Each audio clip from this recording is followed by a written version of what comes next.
இன்றைக்கு நாங்க என்ன பார்க்க போறோம்னு சொல்லி சொன்னா, ஒருத்தர்கிட்ட எங்கட அன்பை என்னன்னு வெளிப்படுத்துறது. இப்ப நாங்க அதை வெளிப்படுத்துற விதத்தை என்னன்னு பிரெஞ்சுல சொல்றது.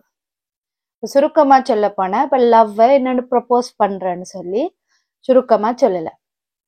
இது இப்ப நீங்க லவ் பண்ற ஆட்கள் மட்டும்தான் இதை பாவிக்கணும்னு இல்லை.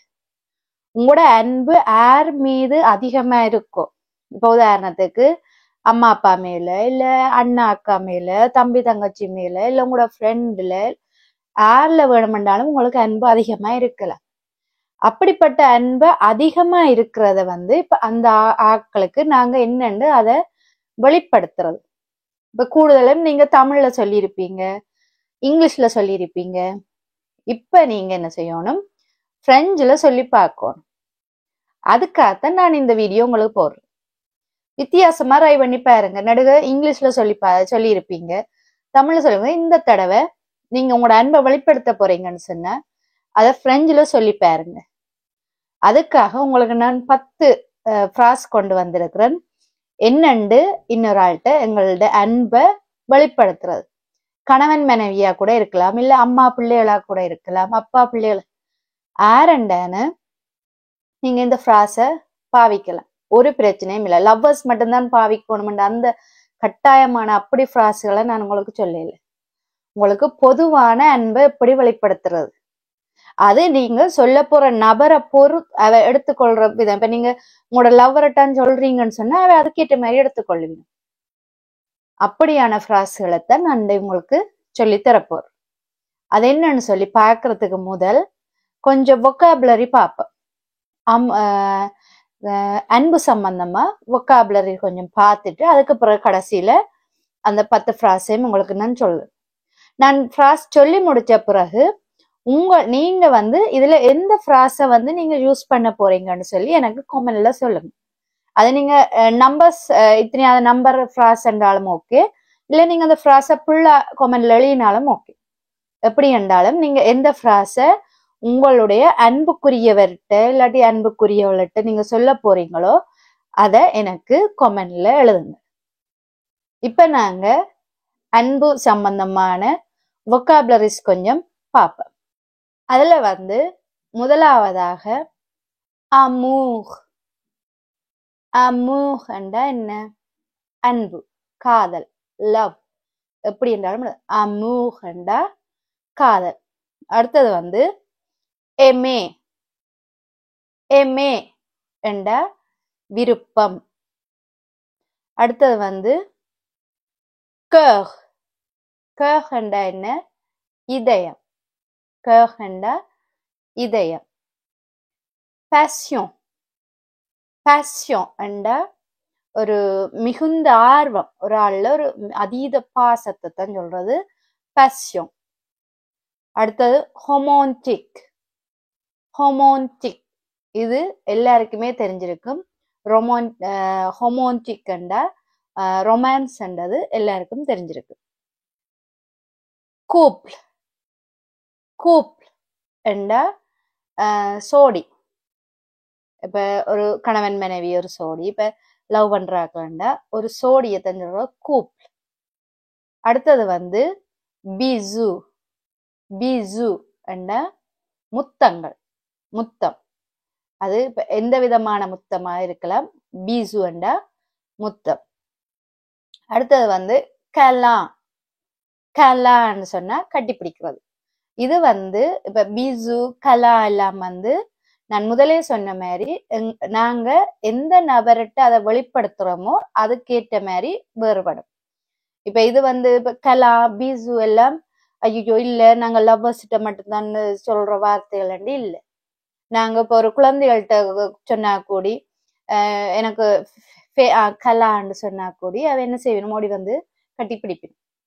அது நார்மலான ஒரு அன்பை வெளிப்படுத்துற ஒரு விதமான செயற்பாடு. அடுத்தது ஷெஹி. ஷெஹி என்றா என்ன? அன்பே, செல்லமா கூப்பிடுறது. மொன் ஷெஹி என்றா என்ற அன்பு, என்ற உயிர் இவாதான், என்ற அன்பு இவர்தான், அப்படி அதை சொல்றதான் ஷெஹி என்றா அன்பே.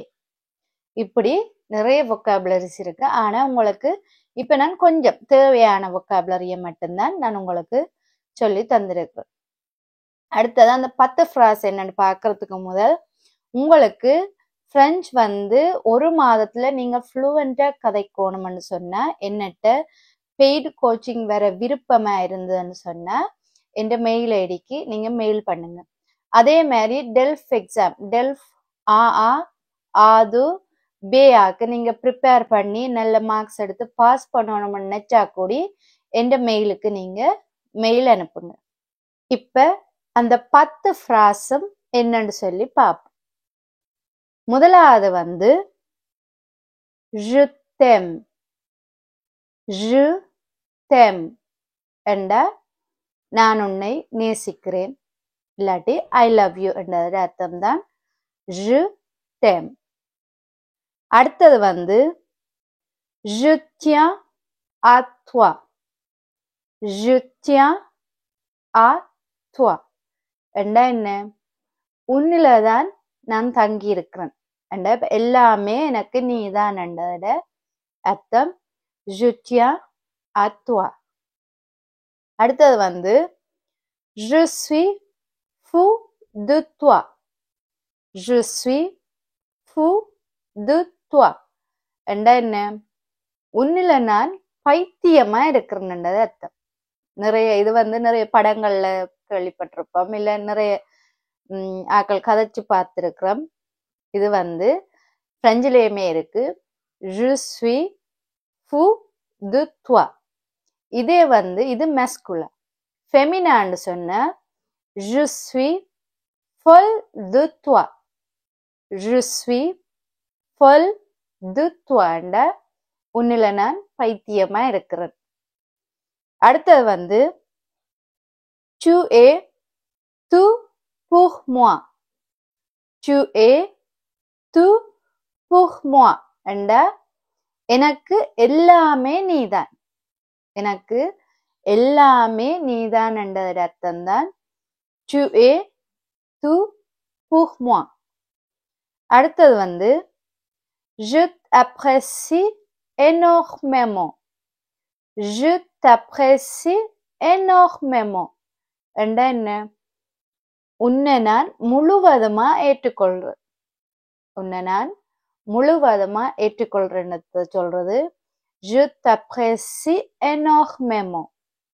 அடுத்தது வந்து je ne peux pas vivre sans toi je ne peux pas vivre sans toi என்றா என்ன நீ இல்லாம என்னால வாழ முடியாது. இது வந்து இப்ப லவ்வர்ஸ் தான் சொல்லணும் இல்ல கணவன் மனைவி சொல்லலாம் இல்லாட்டி நாங்க பிள்ளைகள்கிட்ட கூடி சொல்லலாம் இல்ல அம்மா அப்பாட்ட கூடி சொல்லலாம் je ne peux pas vivre sans toi. அடுத்தது வந்து mon cœur bat pour toi mon cœur bat pour toi என்றா என்ன என் இதயமே துடிக்கிறது உனக்காகத்தான் என் இதயம் துடிக்கிறது வந்து உனக்காகத்தான் mon cœur bat pour toi. இதெல்லாம் பார்த்தா சினிமா டயலாக் மாதிரி இருக்கு. ஆனா எல்லா மொழியிலையுமே அன்பை வெளிப்படுத்துறதுக்கு எல்லாமே இருக்கு. இப்ப இங்கிலீஷ்ல சரி பிரெஞ்சுல சரி தமிழ்ல சரி நாங்க எப்படி சொல்றோமோ அதே தான். ஏனென்றா மொழியில கதைக்கிற எல்லாருமே மனிதர்கள் தானே அப்ப என்ன செய்யணும் தங்களுக்கு ஏற்ற மாதிரி மொழியை மாத்தி கொள்ளுவேன். அடுத்தது வந்து tu es mon trésor tu es mon trésor என்றா என்ன trésor என்றா பொக்கிசம் புதையல் நீதான் என்ற பொக்கிசம் tu es mon trésor என்றா நீதான் என்ற பொக்கிசம். அடுத்தது வந்து je me perds dans tes yeux je me perds dans tes yeux என்றா என்ன உண்ட கண்ணை பார்த்தாலே நான் தொலைஞ்சு போயிடுறேன் என்று சொல்லிவிடும் தானே. எனக்கு அதுல என்னென்று வடிவ சொல்றேன் இப்ப உண்ட ஒரு நல்ல ஒரு அட்ராக்டிவான ஒரு கண்ணா இருந்தா கவரக்கூடிய கண்ணா இருந்தா சொல்லிவிடும் தானே உண்ட கண்ணை பார்த்தாலே நான் எல்லாத்தையும் மறந்து போயிடுறேன். அதே அர்த்தம் தான் je me perds dans tes yeux ஏண்டா உன் கண்ணை பார்த்தாலே நான் தொலைஞ்சு போயிடுறேன். அடுத்தது வந்து கடைசியா வந்து 10வது வந்து என்னன்னு சொன்னா சுவே மொமோந்து. சுவே மொமோந்தண்டா என்ன? என்ற உலகமே நீதான். இப்ப நான் சொன்ன இந்த 10 வசனமே வந்து நீங்க வந்து இப்ப ஒரு கூடாத ஒரு கெட்ட வார்த்தையோ இதோ எதுவுமே இல்லை. ஒரு அன்பை வந்து நாங்க இன்னொரு ஆள்கிட்ட வெளிப்படுத்துறது. அது நான் உங்களுக்கு ஆரம்பத்துல சொன்ன மாதிரி தான் இப்பயும் சொல்றேன். அது நாங்க வெளிப்படுத்துற நபரை பொறுத்தான் இருக்கு. இப்ப நீங்க இதை உங்களோட லவ்வர்ஸ் கிட்ட சொன்னீங்கன்னு சொன்னா அது அந்த சிச்சுவேஷனுக்கு ஏத்த மாதிரி இந்த வசனம் மாறும். இதே உங்களோட அம்மா அப்பாட்ட சொன்னீங்கன்னா அவையோட பாசத்துக்கு ஏற்ற மாதிரி இந்த வசனம் மாறும். இதே நீங்க உங்களோட குழந்தைகள்கிட்டயோ இல்ல உங்களோட ஃப்ரெண்ட்ஸ்கிட்டயோ யார்கிட்ட சொல்றீங்களோ அதுக்கேற்ற மாதிரி இந்த வசனத்துல தன்மையும் இந்த அன்பிட வெளிப்பாடும் வந்து மாறுதலா இருக்கு. இதை நீங்க வந்து இப்ப இல்ல இதுக்கு கட்டாயமா லவ்வர்ஸ் தான் பாவிக்கிறோம்னு சொல்லி தப்பா நினைச்சு இல்ல இத அப்படியே பாவிக்காம விடாம உங்களுக்கு யார்கிட்ட உங்களுக்கு அன்பை வெளிப்படுத்தியலுமோ அவையிட்ட இத சொல்லுங்க. இதை வெளிப்படுத்தி பாருங்க. அதை நீங்க என்ன செய்யணும்? இந்த தடவை நீங்க பிரெஞ்சுல ட்ரை பண்ணி பாருங்க. என்ன சொல்லிடுமாண்டு அவைக்குமே விளங்காட்டி நீங்க அதுக்குரிய விளக்கத்தை சொல்லுங்க. நாளாந்தம் இந்த பிராஸ்களை நீங்க பாவிச்சு கொண்டு வாங்க. ஏன் நான் இதை சொல்றேன்னு சொன்னா எல்லாமே எங்கட வாழ்வோட சம்பந்தப்பட்ட விஷயங்களைத்தான் நாங்க தொடர்ந்து படிக்கணும். அப்பதான் எங்களுக்கு ஞாபகத்துல நிக்கும். இந்த அன்பு வெளிப்பாடுமே வந்து எங்களுக்கு எங்களோட வாழ்வில் ஒரு தேவையான விஷயம். அதுக்காகத்தான் நான் உங்களுக்கு முதல் இதை சொல்லி இருக்கிறேன். நீங்க இதை ட்ரை பண்ணி பாருங்க.